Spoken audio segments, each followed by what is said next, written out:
What's going on, people? My name is Hugh Izzy and you're watching 888 Sports Football Friday Live. Welcome back. Thank you for joining us. I'm glad that you could be here.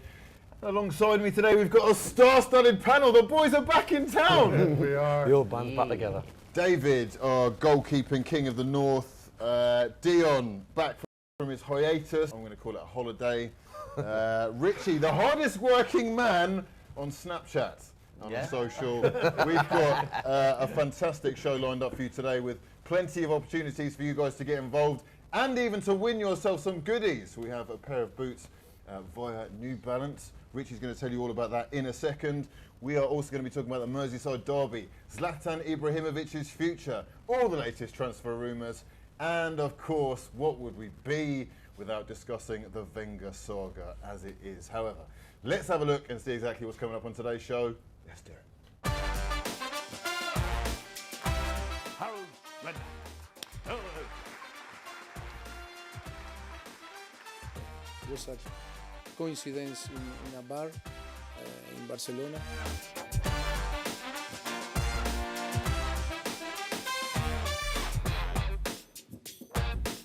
In a very positive way. There's only one team in London, so he's happy. Good man, there you go. It's yours. Sweet. That's a good strike. That's a good strike.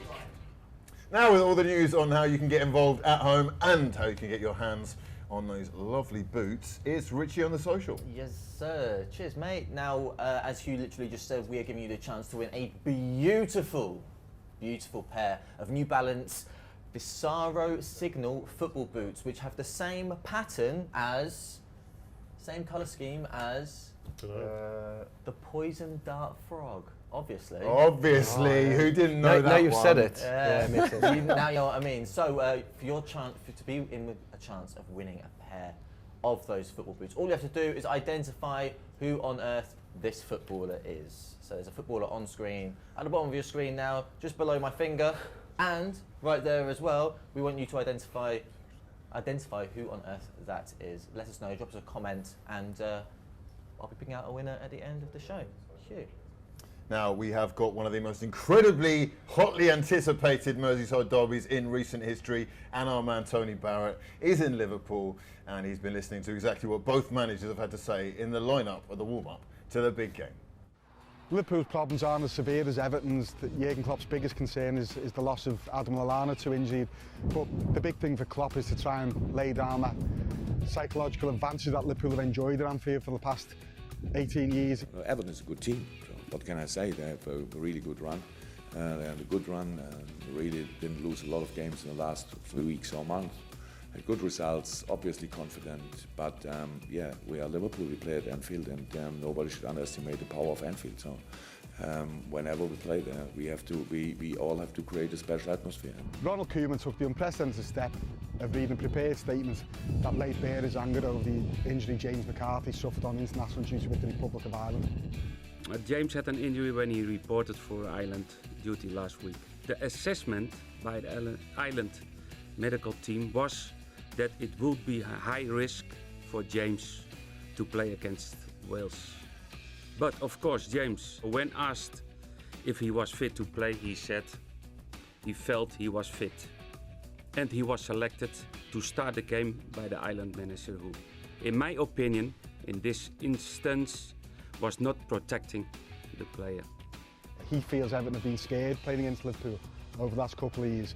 And he said there's no reason for them to be scared against Liverpool, and that is all an attempt to try and diffuse the kind of psychological disadvantage that Everton have built up in this fixture over the years, and that will be key to finally end that hoodoo.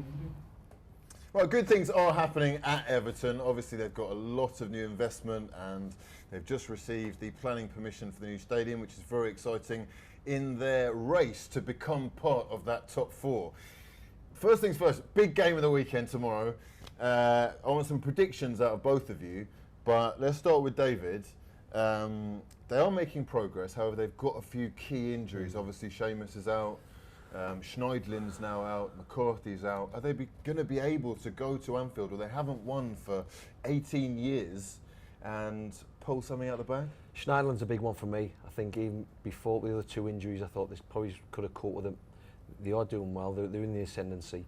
Liverpool, they had that spell where they didn't win for 10, 11 games, and Everton have just creeped up and just kept up there, and now they could go into 5th place for a limited amount of time. But I think it's interesting for me what's going on there, and I think this is a massive summer for them. Do you mean as in the building project? Yeah, exactly. I mean, because I think Koeman's an excellent manager. Right. I know we've talked about, is he good enough for Arsenal?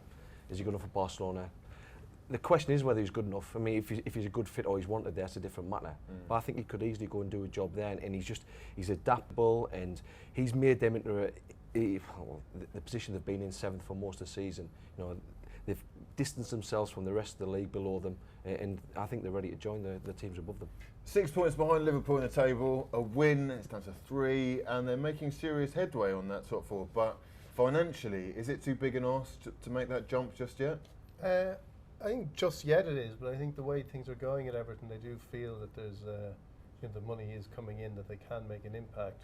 There are a lot of things against them in terms of making a leap into the top 4. Well, I think Everton, they need to get regular European football. How you attract players, when it's difficult to attract players that you need to get into the top 4 when you're outside London, when you're not seen as a kind of a glamorous club. Now, money is a way of kind of breaking down that barrier as well. But I think they are set up. I think their squad is very good. They've got young players coming through in a way that Liverpool haven't managed in recent years. I'm interested in what David said about Schneiderlin as well, and why he is such a big loss for them, because it didn't work out for him at United, and what does he do? No, but I think it's not so much. It's just what he does is the fact that they're missing McCarthy in there as well. Yeah. No, Indris has been he's been a huge player for them this season as well, and I think they work well alongside each other. Indris, I mean, you see all of his stats this season. They're even very, very comparable to Kante's. Yeah, exactly, and even better indeed. Yeah. So it's the fact that he usually plays with. He likes playing with those 3 midfielders, where he's playing 5 at the back, or where he's playing 4-3-3. And it'll be interesting to see what he does at the weekends, because I think that, look at teams that we've played against Liverpool in that period when they weren't winning. A lot of teams were letting them drop off and have the ball, and playing 5 at the back would go with that as well. But also, if you look at Leicester a few weeks ago, they played 4-4-2 and they pressed the life out of Liverpool as well. So it'll be interesting to see what he does either way. And Coleman is a huge loss as well. And I think I was at the Ireland game when it happened last week, and I think the manner of it as well is it's such a shock for everybody that when you see a player who's been so it doesn't matter how good he's been when you see an injury like that, but the fact that he's been in such good form, he's such a leader for everyone. What Koeman said about him today was, he's in all his time in football, he hasn't met many better professionals than Seamus Coleman. So I think that kind of rocks people as well. Yeah, and that's what happens though. Somebody who's popular around the dressing room, everyone else in the dressing room, they feel that's the loss, and they feel what he's going through as well, and it can be draining on the rest of the squad. But also, it can act as a sort of motivation as well, that they want to do well for him as well. Richie, I can see you gagging to get involved. Got a couple of questions already, a couple of them very, very interesting. Do you see Everton overtaking Liverpool in the near future as the dominant side? No. That's from Hugh Lawrence. No.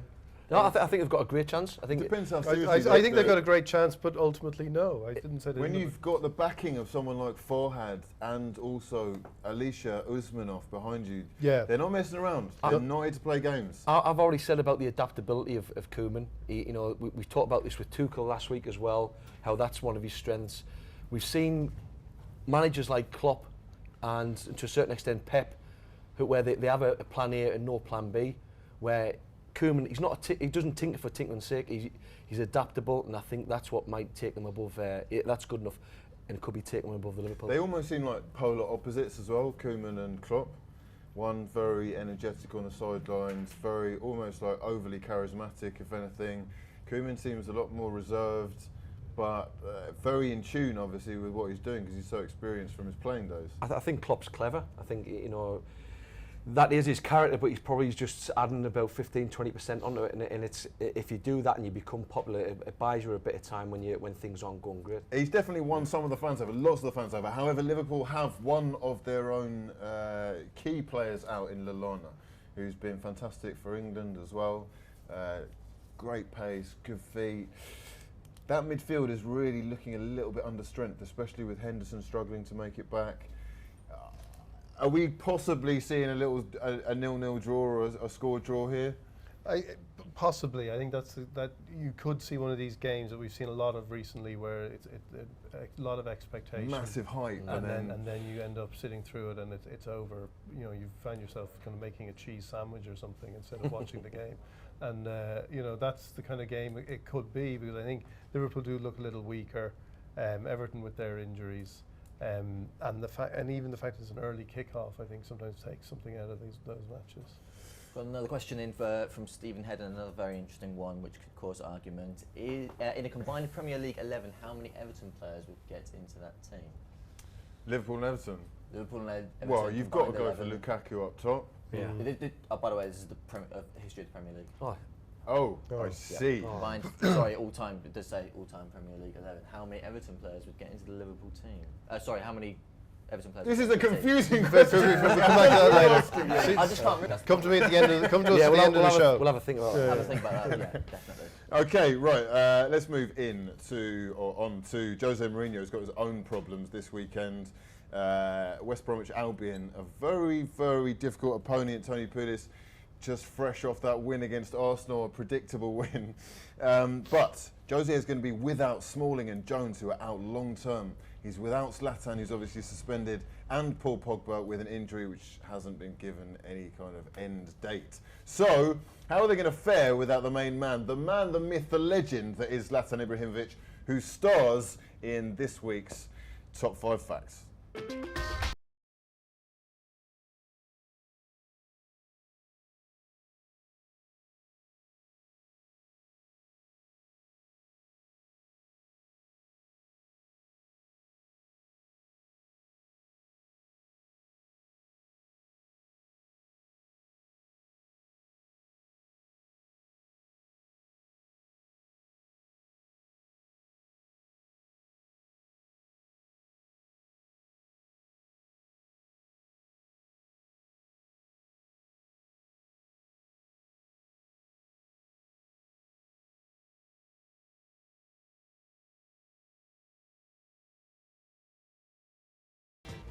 Right now, with a quick reminder on how you can win yourself a pair of New Balance Beauties, and also how you can get involved in this week's vote. Richie. Yes, so we're giving away a pair of New Balance Visaro Signal football boots. All you've got to do is identify this footballer. Who on earth is that? Depending on how you're doing, I may give a couple of clues. You're not doing great so far. One of the guesses, I'm not going to name you because it's quite embarrassing, said that is Matt Damon. Famous footballer. No, it's not actually. So I may give you some clues throughout the show. Winner will be revealed at the end. And we've got a vote this week. In light of today being the last day that votes can be cast for the PFA Player of the Season, we want to know who your Player of the Season is so far. So if you're involved on Facebook, hit the heart button for Alexis Sanchez, laughing face for N'Golo Kante, the sad face for Manchester United's Zlatan Ibrahimovic, and the wow face for Chelsea's Eden Hazard. Get involved on Twitter as well, using the hashtag 888FFL. Right, I've been very impressed with Zlatan Ibrahimovic this season. It's got to be said. I think he's been a talisman of sorts. He is quite dependable, and he's a big game player as well. He is literally, at times anyway, carrying Manchester United. However, it's been put to me today that it's possible anyway that they might be better off without him. Is this the system, or is this pure delusion from the producers behind the screens? Zlatan, he scores goals galore, but he needs a lot of chances to score those goals. So I think that's where they're coming from. What are your thoughts?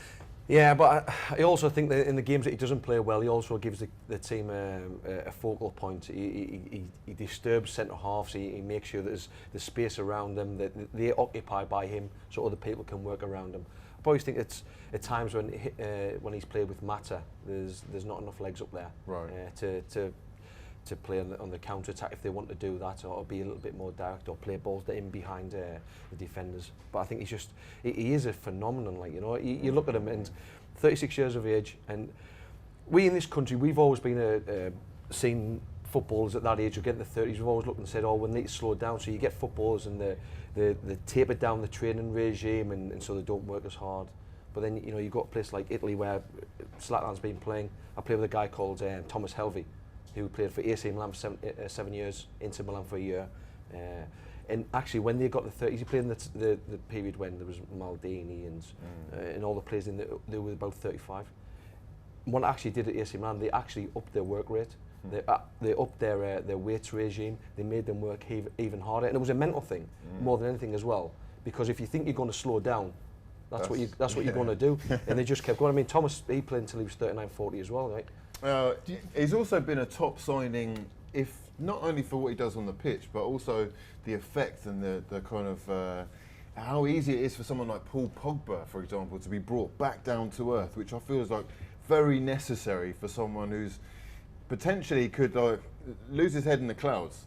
Yeah, no, he has that thing, the sort of, you know, the ability to play at Manchester United, which people always say is a big thing. You know, it's the sort of the Cantona effect. But you know, at the same time, Manchester United they're fifth now, but they've been sixth all season. So he's playing extremely well in a mediocre team. And I think one of the things about him is he allows Mourinho to play the style of football, the only style of football that Mourinho can kind of play now, which is skipping out the midfield and playing it long to Zlatan, and Zlatan is suited to that. I think in theory United could play a better style of football without him, but they wouldn't play it under Mourinho. Nick Stevenson's got involved and said United are in danger of relying too much on a 35-year-old who isn't going to be at United forever anyway. I think we should wean off him, if that makes sense. I mean, I get that's like train of thought, but it's also like, he is very dependable. He's very experienced. I don't think it matters what age you are. Like, I think 35, 36 doesn't matter as much these days. And I think it's interesting what David's saying about, like, I wonder if still in Britain, like, getting players to condition themselves the way Zlatan has is still a harder task. Yeah, it's a little different now because the way that players, or especially over the last 10, 15 years, the way they've prepared, especially from a young age, that's put them in good stead for later on. And people aren't abusing their bodies like they used to, you know. No. I mean, we look at someone like Jermaine Defoe, who's he's teetotal, he looks after himself, he's trying different things to keep him... But the culture is still, there's players who do that, like Defoe, are going against the culture they kind of brought up in, if you know what I mean. Whereas someone like Zlatan is just an exceptional outlier for the actual culture he lives in, whereas the British player is still, it's something they have to kind of, has to be sort of taught to them. It's not instinctive to do that. No, I mean, with Wenger, when he came in, he sort of revolutionised it all, and we're still talking about it now, 20 years later. And I think, going back to what you said about what his influence in the dressing room, you know, he's good for keeping people, younger players, on a level. He's the sort of benchmark, and nobody else. I mean, you know, you look at the younger players, Lingard, Rashford, they're never ever going to be able to go above their station or think above their station because they've got him there. And they've got alpha male to look up to. Yeah, exactly, and it just keeps everyone in check and keeps everyone focused on and their also jobs. gives them that thing of this is what will, you know, this is what you can achieve for the next 20 years in your career if you do it the right way, if you have the right attitude. I know Gerard Houllier used to say this thing to players when they said, you know, don't go to a nightclub now, and when you retire you can buy a nightclub. You know, that's the kind of, and that's the way it is, and that's the thing you've kind of got to get into players. And Zlatan, it shows you how you can do that. And I don't think his age is why United should be worrying about why they're relying on him. I think because of the way Mourinho wants him to play, that's their bigger problem, rather than Zlatan being 36. James Hulbert has come in completely the other side of the argument. He said that he should be Manchester United's captain. He leads by example. He has won everything, has bags of experience, and great hair as well. Things all true. Yeah, all true, yeah. But things that we get caught up in that. We get caught up in the, he's only going to be here for 2 or 3 seasons, or that's how much we're going to get him. We get caught in this, looking for the future, thinking we've got to sign 23, 24-year-old players. That future sometimes never comes.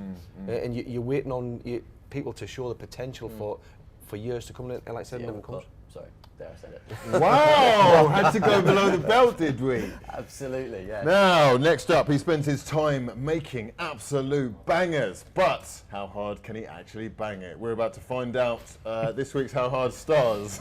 Sorry, I do apologise. Fantastic. DJ Wilkinson. Let's see how he got on.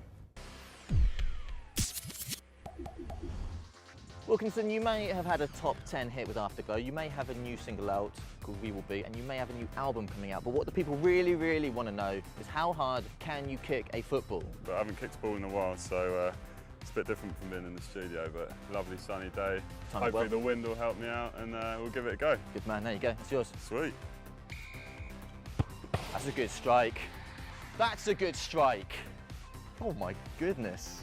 That was 66 miles an hour. Is that right? That's a great start. Brilliant. Right, what do you hate just in life? People that, when you're getting off a plane, they try and cut through. Oh, slice. You can tell it was a slice because it was 55 miles an hour. Right. You're representing drum and bass. It's not a bad strike. It's a good strike. 63 miles an hour. Right, okay. Oh. And it's out of here. 56. And Wilkinson steps up in the World Cup final for England. I'm feeling nervous for you, I'm biting my nails. 60 miles an hour. Okay, 60 miles an hour. Okay, Wilkinson has come through and taken on the How Hard Challenge, and he's taken it very seriously. Not only that, but I think he might be the tallest person we've had on the How Hard Challenge so far. And your final score was 66 miles an hour. You are our top musician. Nice one, man. Thank you very much. Happy with that? Yeah, I'm happy with that, man. Good man, congratulations. Broke a sweat as well. 6th place, 66 miles an hour. Is he a Manchester United fan, or I suppose it's Arsenal now, isn't it? I don't know. Who in the office? Who in the office got excited when they thought it was Johnny Wilkinson? Oh, poor Jack Beat was standing behind the camera. Oh, Johnny Wilkinson! Oh my God! Johnny! Yeah. No, afraid not. Yes, can we get an update with the competition, how that's going? Have we got any correct answers coming in? We have had 1 or 2 correct guesses. We've also had some comically bad ones. For example, Craig Aitchison has said Fabian Barthez. Fabian, wow, he's had the transplant work. I don't ever remember Fabian Barthez having hair. He did at one point, yeah. Did he? Yeah, he was younger, yeah.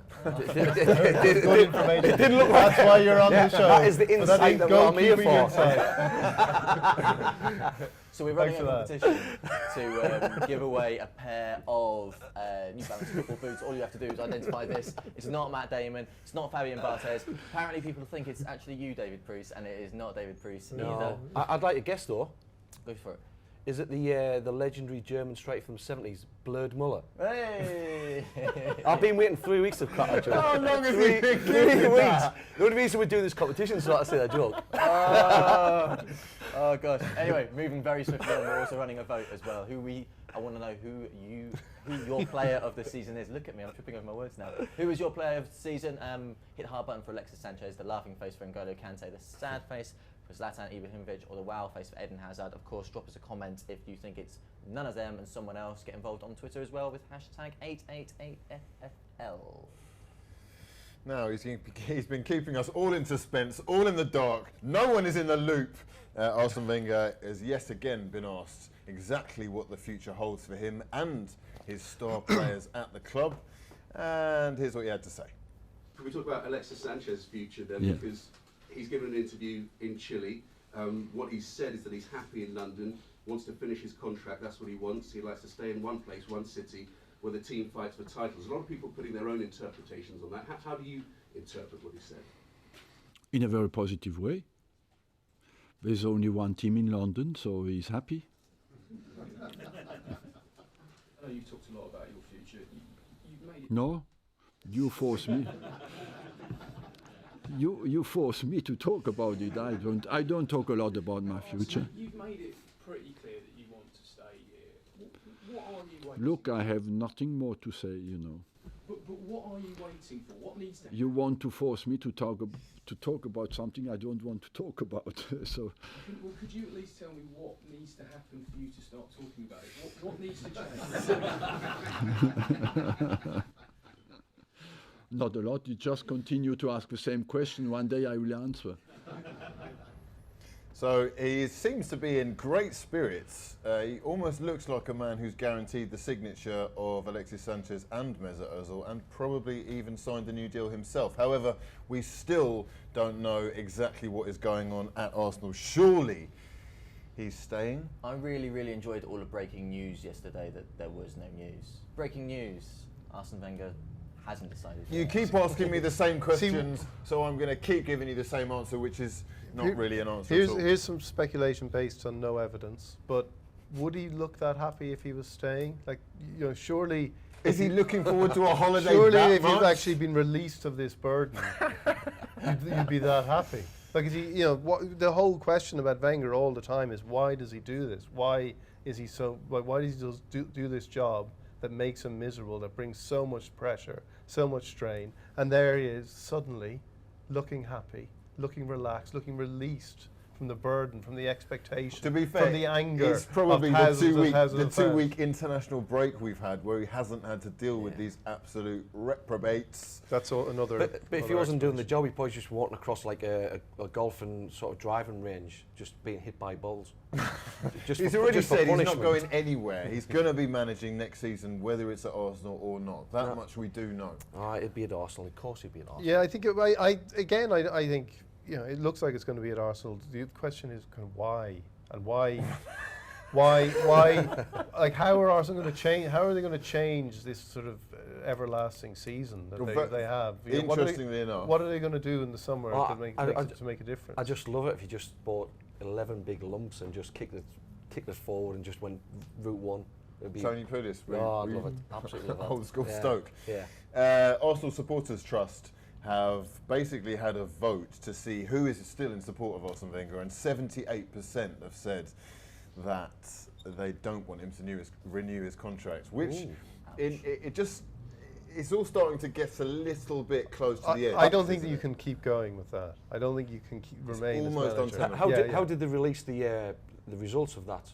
Did they release did they have a grime rap about it? Well, you know, battle rap videos are all the rage amongst the Arsenal fans these days, and very entertaining they are. There is one big question though. Which is the biggest club in London? Leicester, Arsenal. There's only one club in London, Arsenal. I mean, epic comebacks. He was on good form. And I've got to say, one battle rap I would love to see is Pep versus Arsenal himself. That would be fantastic. Richie, social? Yeah, a couple of questions regarding this, or a couple of points I should say. The main one being Arsenal Fan TV and nothing without Wenger. 2 more years. That comes from Lewis Archer. We've had a few more guesses as well regarding our competition. Guess who the footballer is on screen, not quite yet. On this screen, there he is. Guess who that is, and being with a chance of winning yourself a pair of New Balance football boots, which are absolutely beautiful, I've got to admit. And we want to know as well, who is your player of the season? That is this week's vote, because today is the last day you can vote for PFA Player of the Season. So hit the heart button for Alexis Sanchez, the laughing face for N'Golo Kante, the sad face for Zlatan Ibrahimovic, and the wow face for Eden Hazard. Details are on screen now. Use the hashtag 888FFL if you're on Twitter. Now, no Premier League football in the week that's just gone. However, it's been an absolutely huge week in European politics. And we, at Joe, decided to have a look and see what exactly would happen if a football manager took over the Brexit negotiations. Well, I must tell you, my friends, you who have waited faithfully for this announcement, that having consulted colleagues and in view of certain circumstances, I have concluded that I should f*** right off. I take great pride and relief in welcoming our new chief Brexit negotiator, Harold Redknapp. Yeah, well, it was a great opportunity, for me to prove myself on the international stage, after missing out on the England job and all that. So, yeah, listen, very excited. Fair play to Gaffer Theresa May for giving me a big job and that, fantastic. We've got questions. Harry, Big Sam isn't very happy he was overlooked for the position. Yeah, but he was trying to negotiate his own trade deals over a pint of wine, That weren't a goer. You can't be doing dodgy deals, Are you excited for this challenge? Absolutely, I'm looking forward to it, going up against Jean-Claude Juncker's and Angela Merkel's, I don't know if Scotland are in our group or not yet, but fair play to Nicola Sturgeon, she's got them organised, she's done a top job, which is fantastic. What's your overall strategy regarding negotiations with the EU? Well, I've got 2 years to get everything done and dusted, but me, I like to do my business near the end of the transfer window, So I'll speak to the board and see what kind of bargains we can get, of course, yeah? Bit of wheeling and dealing, Harry. No, ain't no wheeling and dealing, mate. Off, get him out of here, get him out! Has the Prime Minister given you any specific instructions? Well, she said Brexit means Brexit, but I've not got a clue what that means. But listen, She told me there was not a lot of money in her coffers, you know, for a couple of years, but that's fine. I'm used to working on a shoestring budget, you know what I mean? So she also warned me about the foreigner rule as well, you know, the British market. We're going to have to focus on British talent for now, which is top talent, so it's going to be fantastic. On the policy relating to tax. Next! What would you consider to be a successful outcome to your time as chief Brexit negotiator? Well, you know, I think with my, you know, management style, my management skills and my experience, I'll have us back in Europe in no time. Don't worry about that. Fantastic. Bollocks. Now it's time to have a look at the weekend's biggest games and talking points, and I'm delighted to say our favourite Emma is back in the building. It's 888 Sport ambassador and betting expert, Emma Spencer. Welcome back. Yeah, good to be here again. Fantastic to have you here. What have you got for us this week? Well, a bit of Arsenal chat thrown into the mix, which is You fairly had standard. to. You had to start there, right? Yeah. We couldn't have a little break. But what about the Merseyside derby? We'll start with that because, you know, obviously that's huge. And a question for you. There's a huge amount of red cards that come out in these matches. 21 red cards in the Premier League, 11-4 for another one tomorrow. What is it about these derbies? Is there more pressure with the fans, or? Yeah, I mean, I know there's a lot at stake. Yeah, I think that's the games are sort of diluted now in the sense that there aren't the local players who will be fired up for it like there used to be. But I think because there's still the expectation from the supporters, and sometimes I think people are almost trying even harder to demonstrate how much they care about it. So you do get a lot of rash tackles. You also get referees probably watching out for things more because it's a game like that, and they think there's going to be those kind of tackles. So they might be a bit tougher. You know, they book people easier, and then whether it's a second booking or a red card, that then is more likely to happen.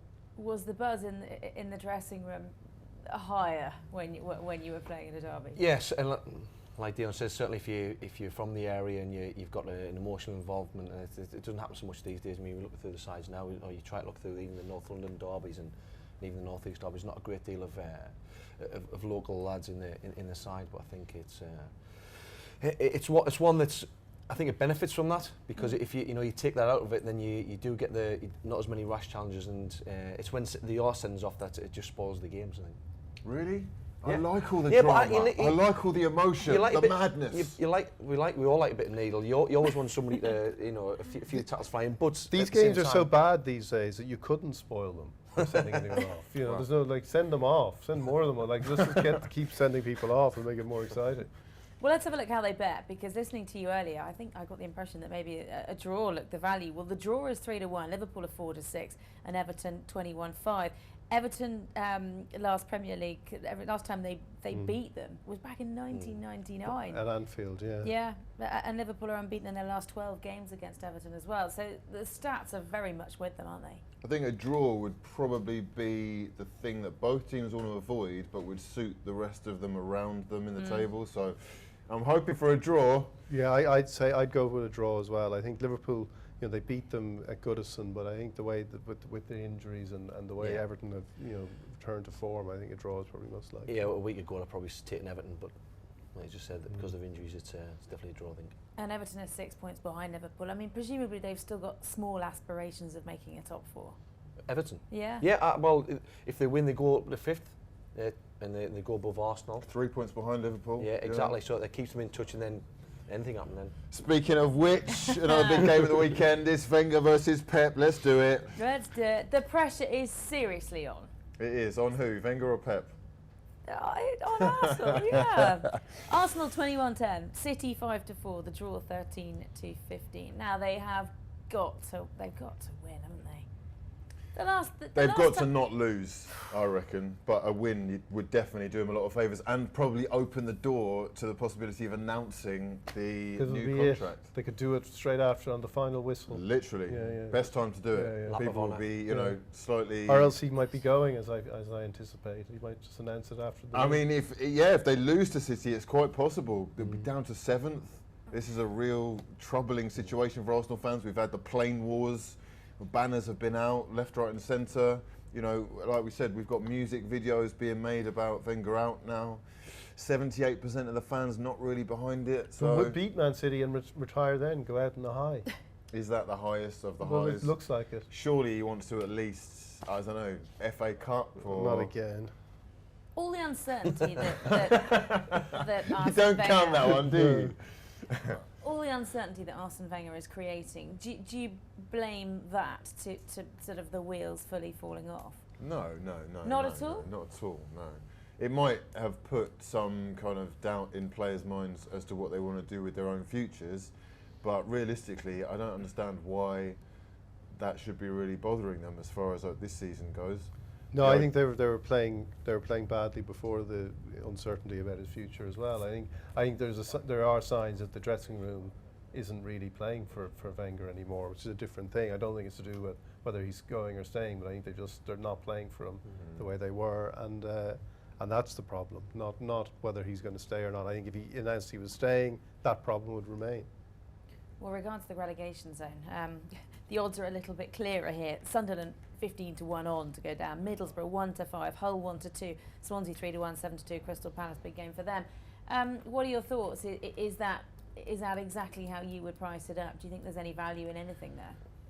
I think that's it. I think I like Palace, maybe like Swans. You could look at them and think that the cliche is somebody always gets sucked in, but I don't know if that's really true. There's only one team that can happen to now, and that's Watford, and they play Sunderland tomorrow, and that's the big game at the bottom, I think, because it's Sunderland's last chance of any chance of survival. Yeah. And I think it's taken till now for David Moyes to show any sort of defiance. It was put to him about before that he can go free if they're relegated, and he kind of said, well, we're not actually relegated yet. We've still got a what chance. Defiance counts for David Moyes' world. We're not relegated yet. But that's it. Come back next week. See you next week. That's all we've had.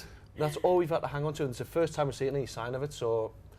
It's I was going to swear there, but it's either that or nothing. Now it is now time for this week's 888 Sport betting battle.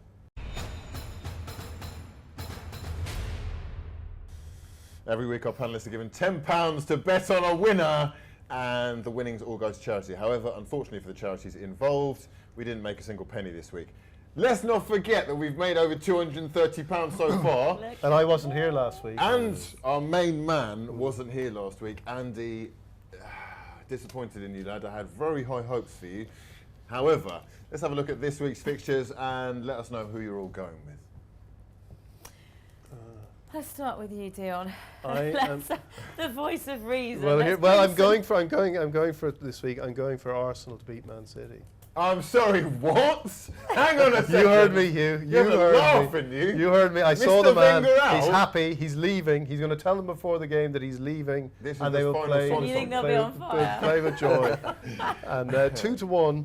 I think it's a good price. That is a great price for Arsenal at home. And there's no good reason to think Arsenal will beat Manchester City. Lots of people think City are going to win. The way Arsenal have played in these matches would make you think City are going to win, but I'm just going to go counterintuitively against the mob, and I'm going to go for Arsenal. Okay, I think this is the only week that Hugh hasn't gone with Arsenal. He's been so brave with his selections. He's been going for sort of 4 teams to win. He's just gone for 1 today. Let's see if we can get it right. Right, what about you, David? Well, like I've just said, without swearing, that it's last chance saloon. And it's but I'm going to go for it's the last chance, so I'm going to go for a Sunderland win and Jermaine Defoe to score. Heart rule in the head there, mates. Okay, that combination is 13-2. Yeah, well, that's not a bad price, so fingers crossed there. Come on, you. Come on. I'm going for a shock. Tottenham to lose to Burnley. Burnley quite good at home, defensively very solid, and I'm hoping that the fact that a lot of the Tottenham players have been out on international duty will have them a little bit, away with the fairies. There's that defensive unit that Burnley have got, and also the confidence that Keane might bring back into the squad. Gray up top, I like him, very strong, good quick player. Maybe they can sneak a 1-0. 9-2. Do you know what, your tactics with the betting battle confuse me. You go from sort of tipping a 1-3 winner, saying it's all about getting money in the bank, and then you go to sort of trying to pick 40. Emma, don't question the He's got a plan A. He's got a plan A, a plan B, a plan C, and a plan D. He's got lots of plans. The shots are unreal being fired here. Thanks, guys. Anyway, it has been an absolute pleasure. That was this week's 888 Sport betting battle. We're now moving on, and yesterday, Pochettino himself was rubbishing the rumours that he is being targeted as the next Barcelona manager. In fact, he's gone so far as to say that the only reason he bumped into the Barcelona chairman in Spain was because he's got a place out there himself and he was just checking whether everyone been paying their rent. However, the rumours persist and we decided to put him through our honest subtitles machine.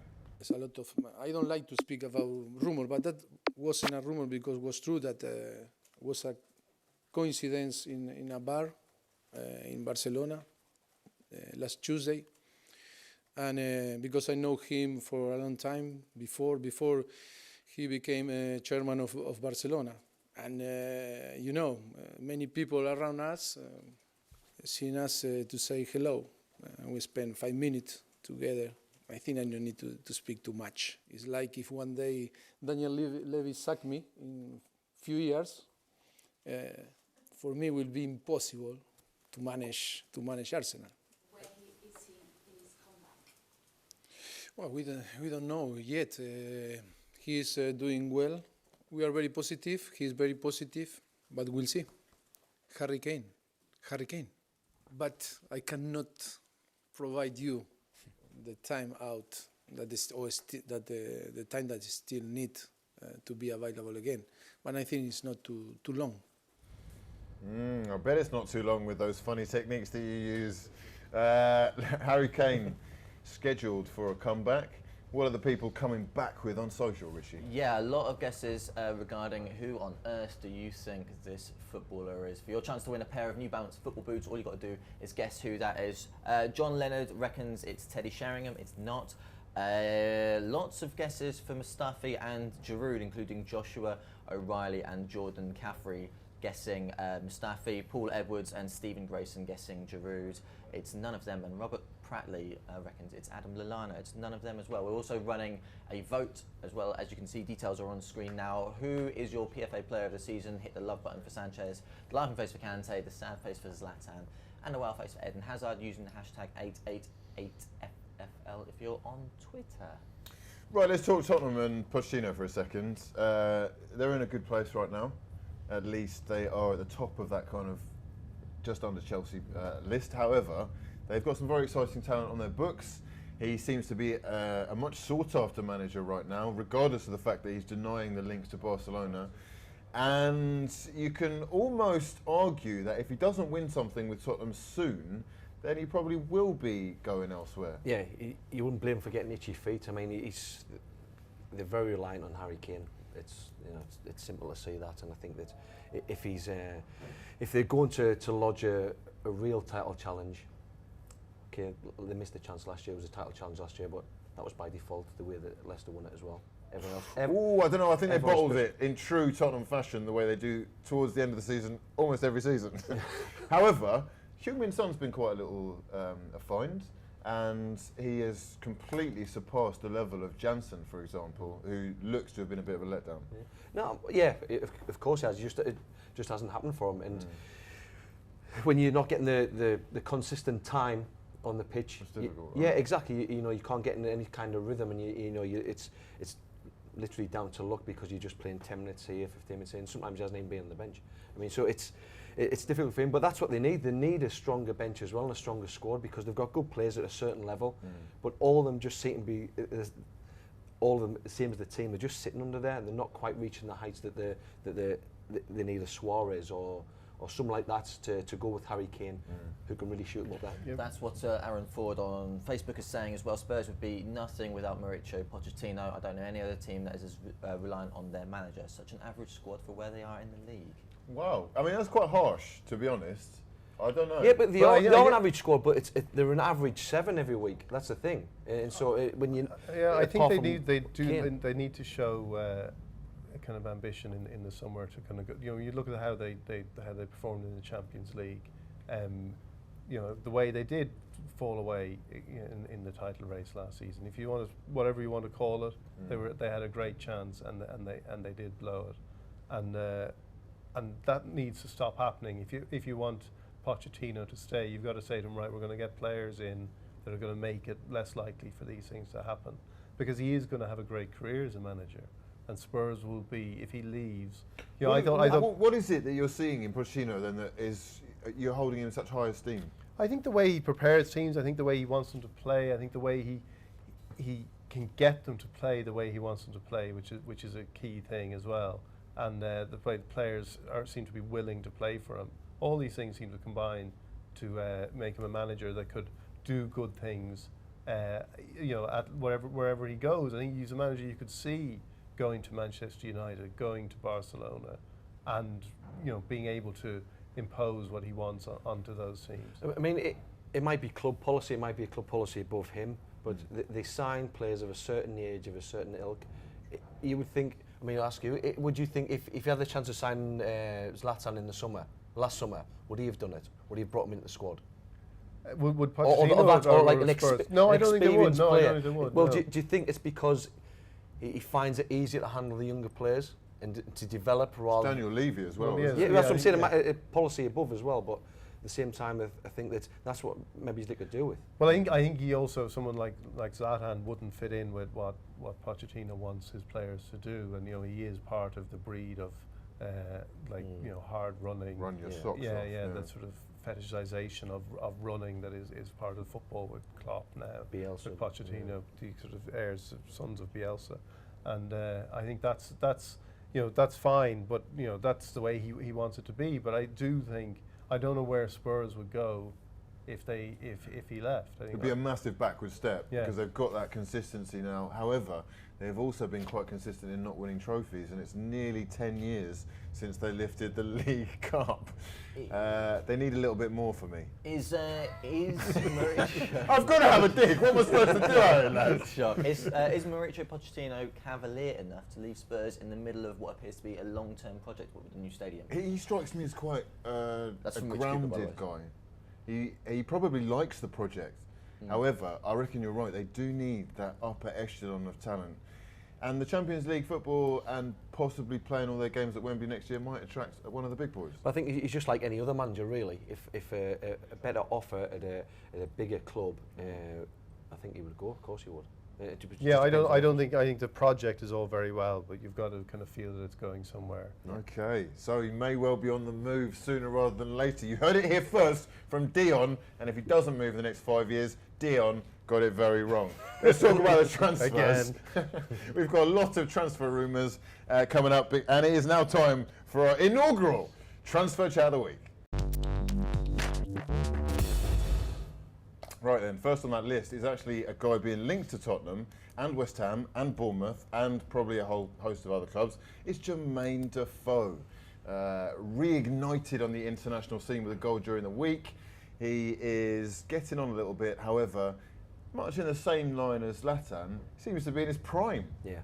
He's well, it's come out this week that if Sunderland or when Sunderland go down, I like the way you switched that one up. He's available on a free transfer now. Considering clubs were going to pay £10 million or prepare to pay £10 million for him a few months ago. Yeah, in January, then that's a snip really.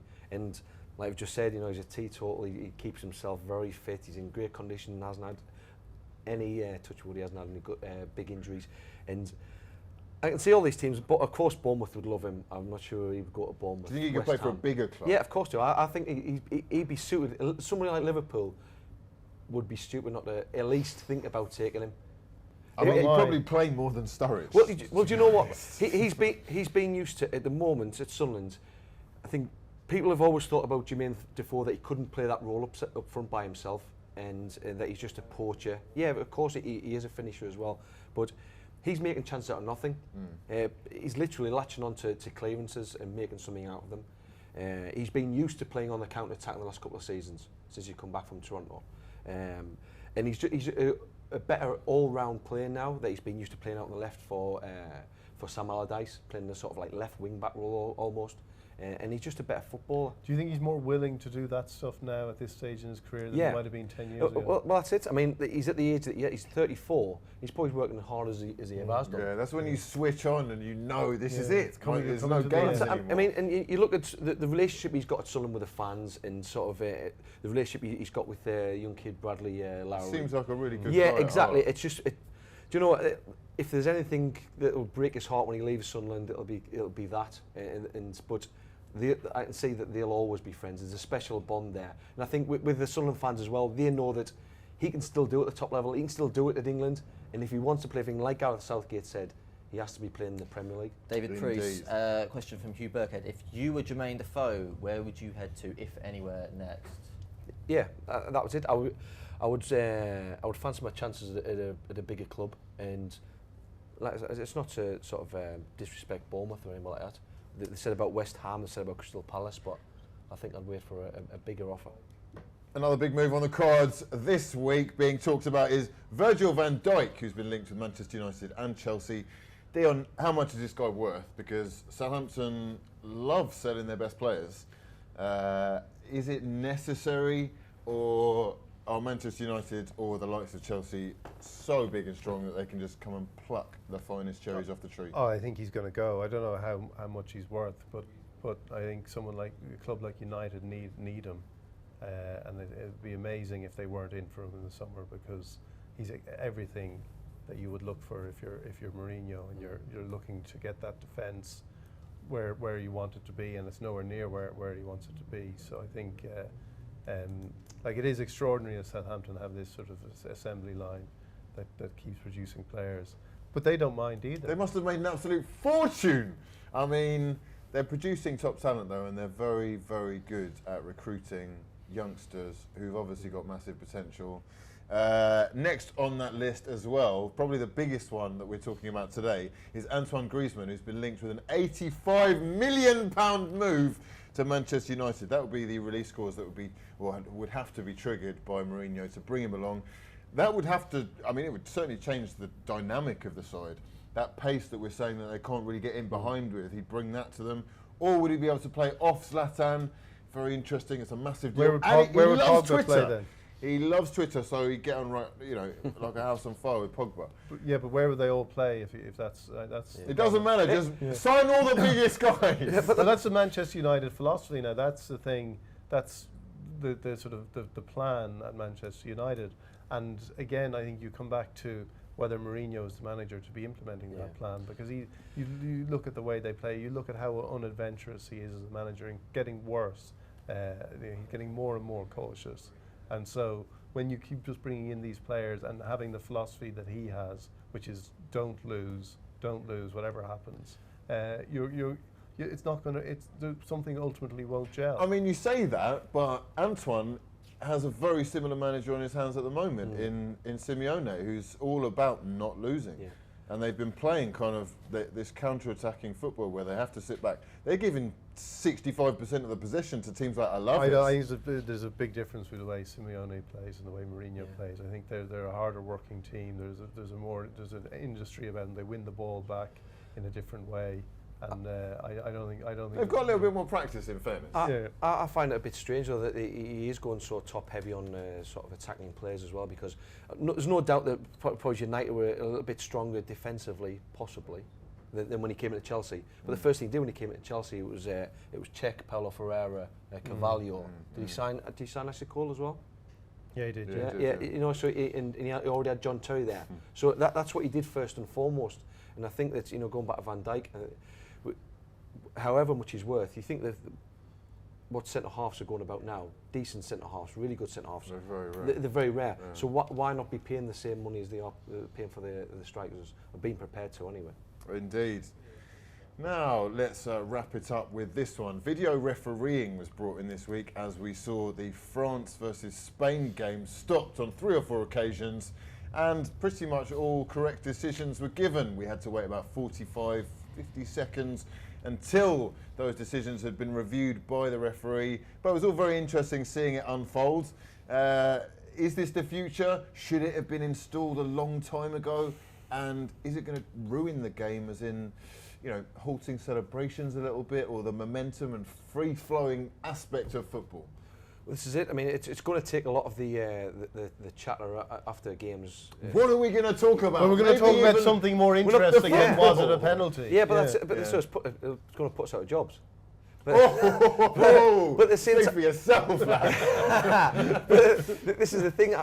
When I was playing, I quite liked the fact that I might get away with a ball that went over the line, and I just managed to scoop it back, and it didn't get given.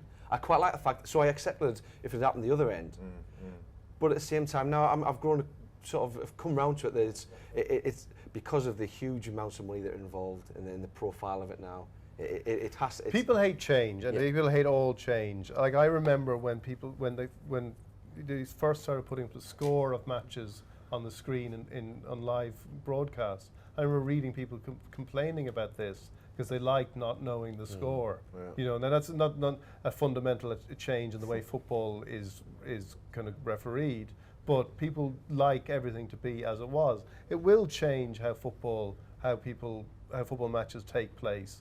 The excitement will be of a different nature, because there'll be excitement built around, is it going to be awarded as a goal? Yeah, but it will change, and people will adapt. Like, the people will just adapt to that, and I think it will stop players diving, because they know that they're not going to get away with it. That's quite interesting. The one thing that I think slightly contentious is the diving, because there are certain circumstances where you get a challenge and you really can't tell whether the guy's gone down too easily or if that hand in the back really was enough to push him over. But I think you're going to get mistakes. The decision has to be straight. There will still be mistakes. Nobody thinks it's not going to eradicate all mistakes, but there will be fewer of them. The chances of getting away with something blatant will be less, and it's obviously a good thing. And then the benefit of not listening to punditry afterwards, which is just showing a replay 400 times, which is a waste of time.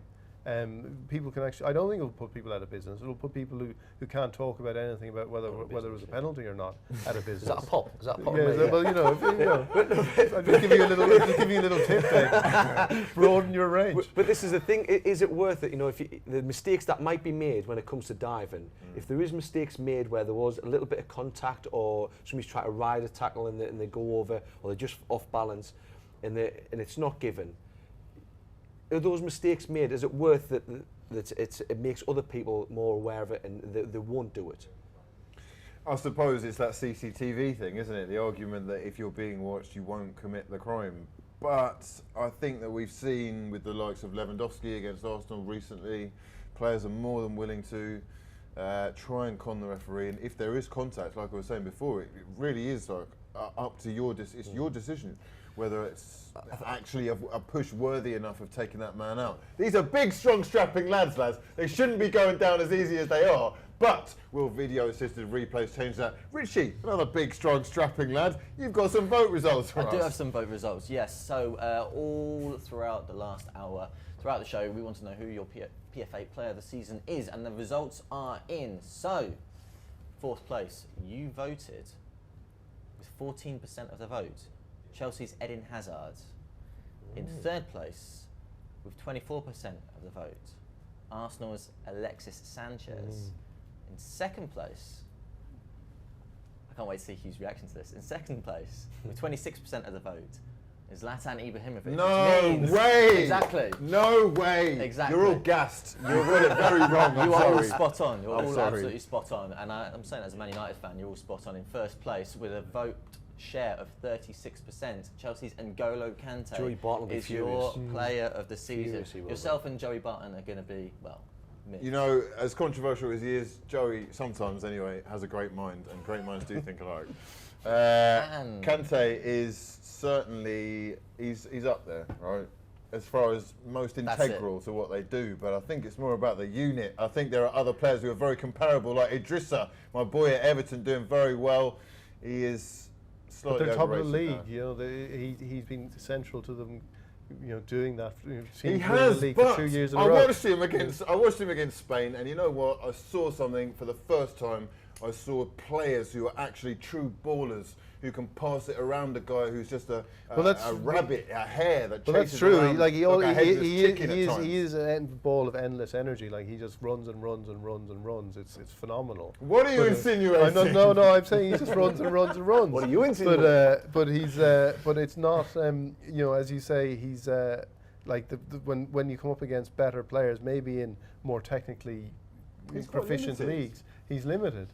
But I don't think I think in the Premier League, he's been exceptional. Oh no, he's perfect for the Premier League, but the Premier League isn't always, or shouldn't anyway, be known for, I think, up until quite recently, in-depth tactics or, you know, technicality. And these are things that I think he still lacks. However, that's not to take anything away from him. He's absolutely incredible. Let's now go to Richie for those competition results. Yes, and also throughout the show, we've been running a competition. Who on earth is that pixelated face? It's not David Priest. It's not Matt Damon. He's supposed to be a footballer. It is not Vinnie Jones, Alan Kelly. It is, in fact...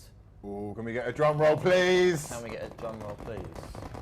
Ex-Newcastle, PSG, and current Crystal Palace player, Johan Cabaye. And we have a winner. Drum roll, please. The winner of the New Balance Visaro Signal football boots is Simon Mulvey. Sir, congratulations. You have won. Go on, Simon. Well played, son. Well played, mate. Brand new football boots will be sliding up in your DMs. Fantastic stuff. It's been a fantastic show. I've enjoyed myself immensely. I hope you have at home. Thanks for joining us. I want to thank 888sport. I want to thank David, Dion, and Richie. And of course, all you guys at home who are liking, sharing, and subscribing our content online. We're on Twitter, Facebook, Instagram, Snapchat, Periscope, and YouTube, so you can catch us there. And we will see you same time next week. For now, though, I've been you, Izzy, and this has been Football Friday Live. Peace.